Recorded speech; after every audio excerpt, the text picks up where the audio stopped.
রিয়াদ সিটির রাতগুলোকে মনে পড়ে। আলাউদ্দিন ভাইয়ের ব্যক্তিগত গাড়িটিকে অনেক মিস করি, কারণ সৌদি আরবের 15 দিনে এই গাড়িটি যে পরিমাণ সঙ্গ দিয়েছে আমাকে সত্যিই মনে পড়ে। একদিন তো অনেক রাতে আলাউদ্দিন ভাই খেপসা আপ্যায়নের প্রস্তাব দিলেন, কিন্তু সৌদির এই ঐতিহ্যবাহী খাবারের তুলনায় আমার কাছে জার্নিটা ছিল কনস্ট্রাকটিভ। সত্যি কথা বলতে এই এক্সপ্লোর মিশন আমার জন্য ছিল উপভোগ্য, কারণ বিদেশের দৈনন্দিন জীবন সম্পর্কে আমি একেবারেই আনকরা।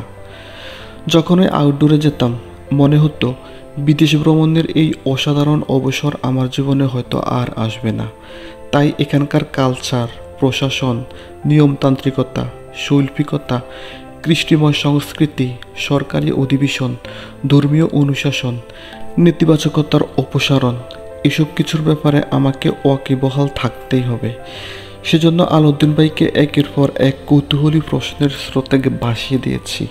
মাশাআল্লাহ, তিনি এসব প্রশ্নের উত্তরে ছিলেন আনথিঙ্কেবল স্পন্টেনিয়াস। তো খেপসার ক্রেভিং নিয়ে গিয়েছিলাম ওখানকার এক স্থানীয় রেস্টুরেন্টে। যতবার রেস্টুরেন্টে যেতাম আমাকে মুগ্ধ করত রেস্টুরেন্টের অ্যাস্থেটিক অ্যাম্বিয়েন্স। বাংলাদেশের রেস্টুরেন্টগুলো যতই সেক্লুডেড হোক না কেন, পলিউশন কিন্তু থেকেই যায়।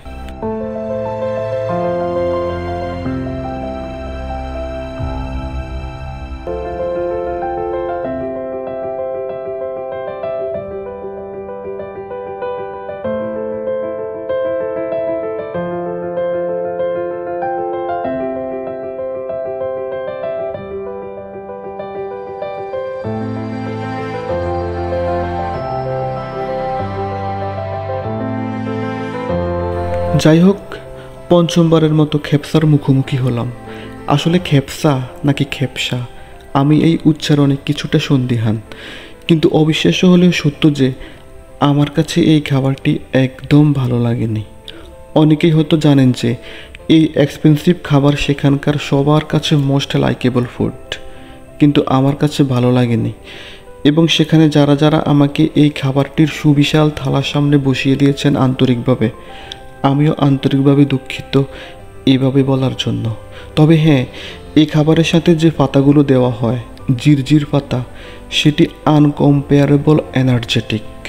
যারা এই খেপসার সঙ্গে ফার্স্ট ইন্ট্রোডিউস হবেন, আমি শিওর তারা জিরজির পাতার ফ্যাসিনেশনে পড়বেন।